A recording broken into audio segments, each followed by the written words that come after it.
કે આપણે આગળ જતા છે તો કે આપણું ફોર્મ રિજેક્ટ થાય તો છે તો કે આપણે જે પ્રૂફ તરીકે છે તો કે આપણે ફોટો બતાવી શકીએ છીએ. તેમાં છે તો કે આપણે જે ખેતર ઉપર જાય અને આપણે જે પાક વાવેલો હોય તેનો આપણે ફોટો પાડવાનો હોય છે. એટલે એ એપ્લિકેશનમાં છે તો કે લેટિટ્યૂડ, લેંગિટ્યૂડ અને સમય અને તારીખ ને બધું એમાં આવી જતું હોય છે. તો ચાલો આપણે તે ફોટો કઈ રીતનું પાડવું તે આપણે આગળ જોઈએ. તો તેના માટે છે તો કે તમારે જે પણ પાક વાવેલું હોય, મગફળી હોય, અડદ હોય, મગ હોય, જેના માટે તમે ટેકામાં ફોર્મ ભરેલું હોય તો તે જે પાક વાવેલો હોય ત્યાં આપણે પહેલાં વયું જવાનું છે. તો સૌથી પહેલાં તમારે પ્લે સ્ટોરને ઓપન કરવાનું છે.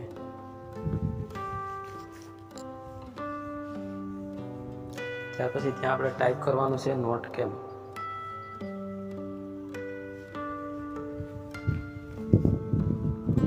ત્યાર પછી જ્યાં નોટકેમ લાઇટ એપ્લિકેશન છે તેને આપણે ઇન્સ્ટોલ કરી લેવાની છે.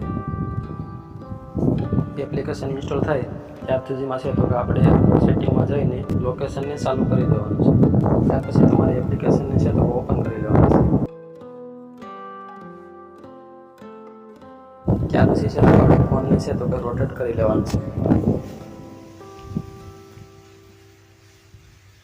ત્યાર પછી છે તો કે આપણે જે વાવેતર કરેલું હોય તે આપણે પ્લોટ ઉપર જઈને ત્યાર પછી છે તો આપણે આ ફોટો લઈ લેવાનો છે.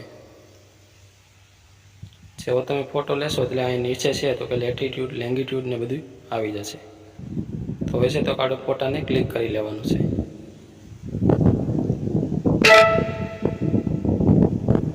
ત્યાર પછી અહીંયા આપણે કોઈ પણ નામ આપી દેવાનું છે. ત્યાર પછી અહીં સેવ છે તેના ઉપર આપણે ક્લિક કરવાનું છે. લેટિટ્યૂડ, લેંગિટ્યૂડ પછી સમય છે અને તારીખ છે તો બધું આવી ગયું છે.